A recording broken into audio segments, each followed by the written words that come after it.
Isang maganda at mapagpalang umaga po mga kapatid. Ako po muli si Deaconess Girly Castro Mayor ng CRC Makati. Samahan niyo po ako sa ating programang Tinapay Mula sa Langit, ang pang-araw-araw nating debosyon sa salita ng Diyos. Ngayong umaga ay matutunghayin natin ang Leviticus chapter 24 verses 17 to 18. Ngunit bago po tayo magpatuloy, tayo po ay dumako sa maikling padalangin. Oh, hallelujah Jesus, aming Ama na makapangyarihan sa lahat, banal at dakila. Salamat po o Diyos sa mapagpalang umaga pong ito. Thank you for the opportunity, Lord, na kami ay makapag-aral muli ng iyong salita. As we study, we invite you, Holy Spirit, na kayo po ang siyang manguna sa aming pag-aaral sa umaga pong ito. Ihandihan niyo po ang aming mga puso't isipan. Maintindihan nawa namin ang kapahayagan niyo po sa umaga pong ito. Salamat po. Inintrust namin sa inyo ang aming pagbubulay-bulay ng iyong salita. Thank you so much, Lord. In Jesus' name we pray. Amen. Basahin po natin ang Leviticus chapter 24 verses 17 to 18 na pinamagatan pong The Punishment for Murder and Unlawful Killing of Animals. 17 po, anyone who takes the life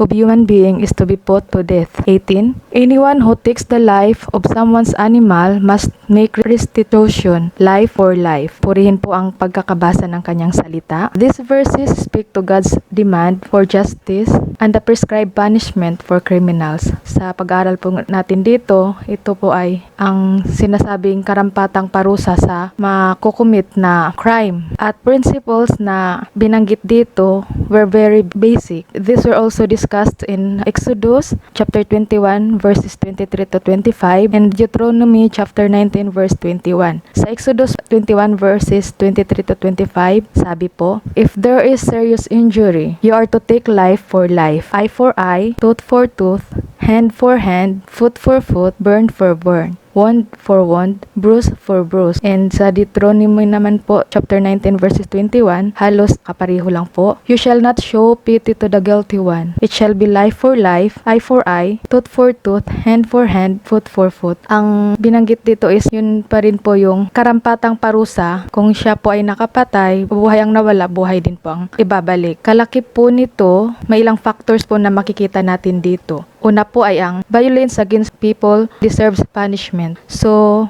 kung may karahasan man laban sa tao, ay nararapat na may karampatang parusa din po or dapat nararapat na parusahan. Number 2 po is the punishment should be proportional to the injuries inflicted upon others. So kung ano man ang nagawa, yun dapat ang parusa or equal ang kabayaran sa nakomit na crime. Number 3, the death penalty alone was the option for dealing with murderers. So, parusang kamatayan pa rin po sa mga mamamatayang tao. As this law was understood and enforced in ancient Israel, ito pong batas na to ay naintindihan na at ipinatupad na rin po ng mga taga-Israel. And it was done mercifully as possible. Ginagawa pa rin to na may awa. The true meaning of the law was that compensation to the loss incurred was required. So ito yung tamang kahulugan sa kanila is yung kabayaran sa nawala, kinakailangan na pagbayaran. Thus, example dito, if one killed his neighbor's ox, he was required to buy him another one. So kailangan may napatay or may nawala, kailangan bumili or bayaran ito ng isang bago. Ngayon, sa mga previous na episode, nabanggit din po doon yung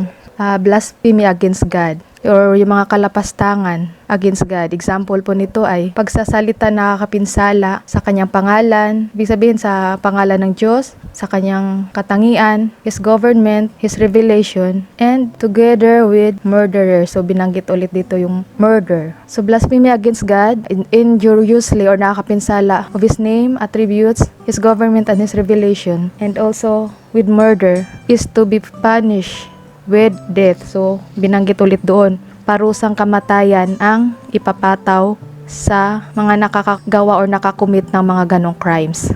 He that blasphemes or naglabastangan, he that blasphemes God is a curse in society. So, parang salot ito sa lipunan yung naglalapastangan sa ating Panginoon. And, binanggit ulit ito, and he who takes away willfully and by malicious intent the life of any man should certainly be put to death. So binanggit ulit doon na parusang kamatayan ulit kung ang isa ay nag-willfully and with malicious intent na kunin ang buhay ng isang tao or tanggalan ng buhay ang isang tao. And in this respect, God has absolutely required that life shall go for life. And this is to remind also everyone sa panahon natin ngayon, no? Marami ang nagsasalita laban sa Diyos. Ang ating duty is to pray for them. At kung may kakilala man tayo na may attitude na laban sa Diyos or lumalapastangan sa ating Panginoon, let's ask the Holy Spirit na bigyan tayo ng lakas ng loob, masabi sa kanila na ang Diyos ay mabuti at atin siyang bigyan ng respect dahil siya ang lumikha sa atin. Aming Ama, salamat po muli sa salita mo, sa pahayagan ng iyong salita na aming napakinggan sa umaga pong ito. Thank you for this opportunity, Lord, na kami ay nakapag-aral ng iyong salita. Salamat po, mga salita mo na nagbibigay sa amin patuloy ng reminders at kalakasan at kaliwanagan. Salamat po, O Diyos. Ikaw po na ang pinupuri namin, pinasasalamatan, at pinabagyan ng mataas na parangal. Thank you so much. In Jesus' name we pray. Amen.